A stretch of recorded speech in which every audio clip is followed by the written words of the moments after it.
Hello, it's the Crow Lady.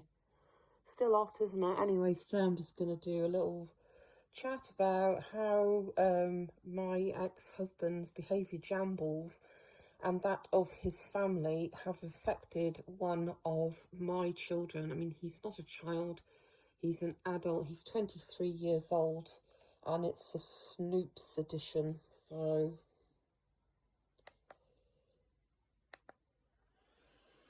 So basically, last year, Snoops wrote letters by himself, nothing to do with me, okay?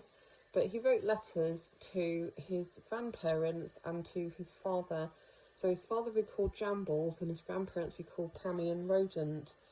And he wrote letters to them, basically formally cutting any contact with them. So he's gone no contact with his father and with his grandparents. Now, why is this? Well, it's primarily because the grandparents,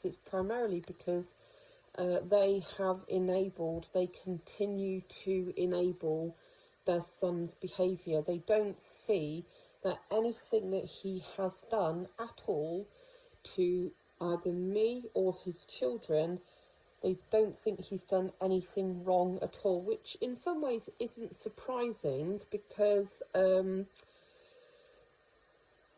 Rodent's got a track record of, I mean, he certainly had at least one affair that I knew of when he was in the Navy, and that nearly sent Pammy over the edge. She had to go and see a psychiatrist in the end because she became so mentally unwell because of his behaviour.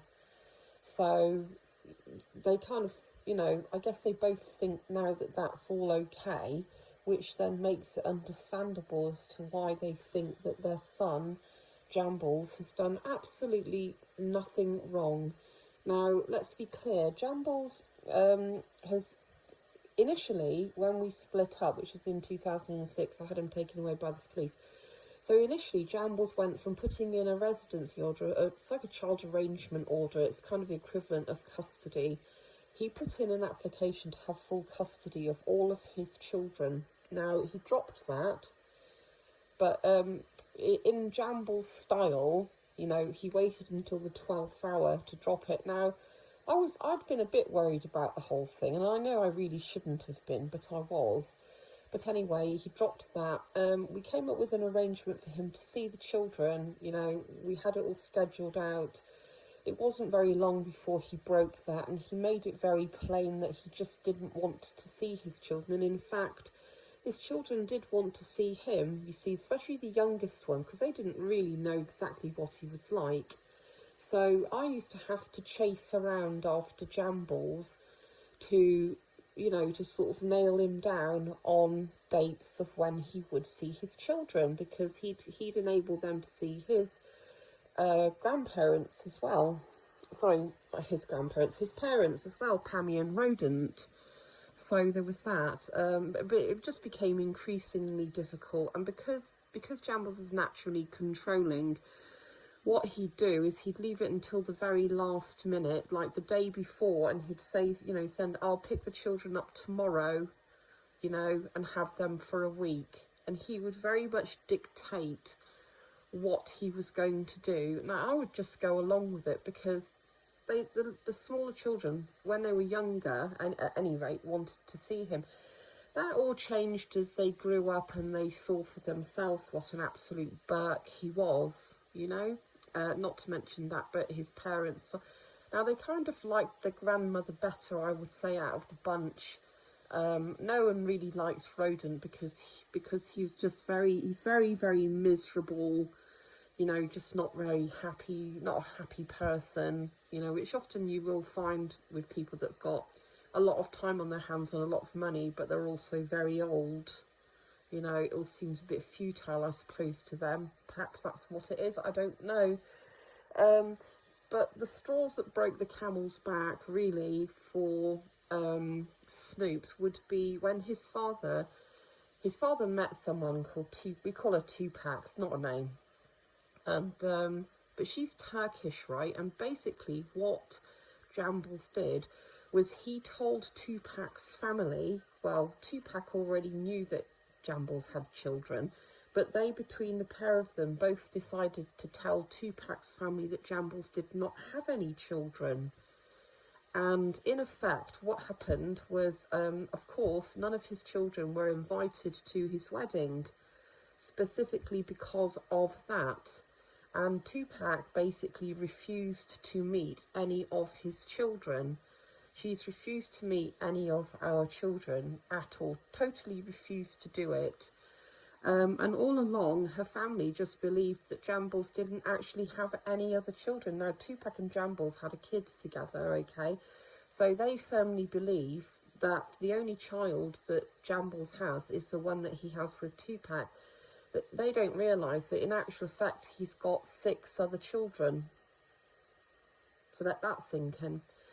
But the thing is as well is that Jambles' parents, Pammy and Rodent, they went along with all of that. They went along with the deception. So they think so much of their own grandchildren, they're prepared to basically sell them down the river for Tupac and her family.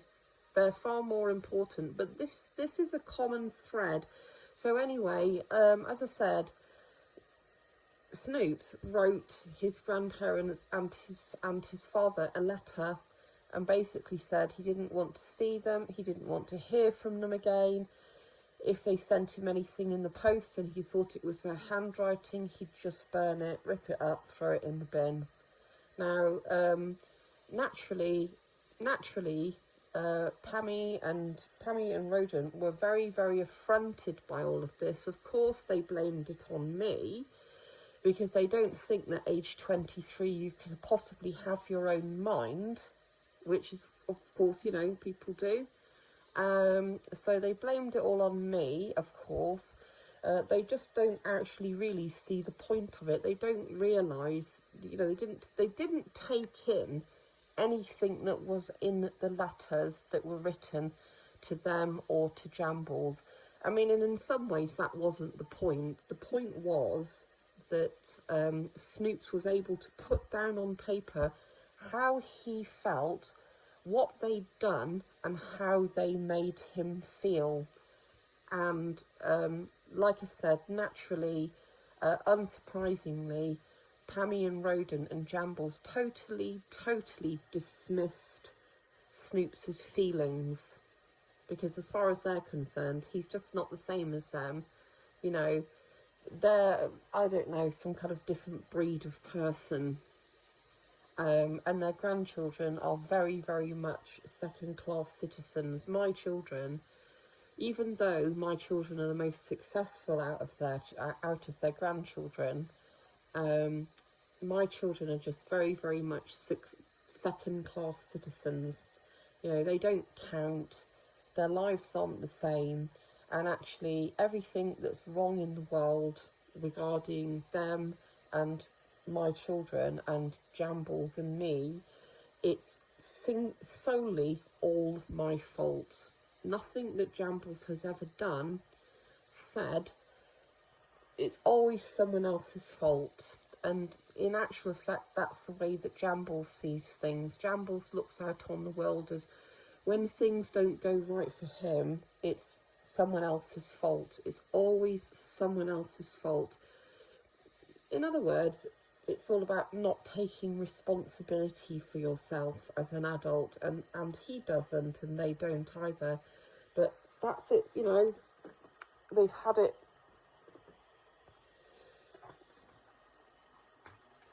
That's the end of it, really, for them.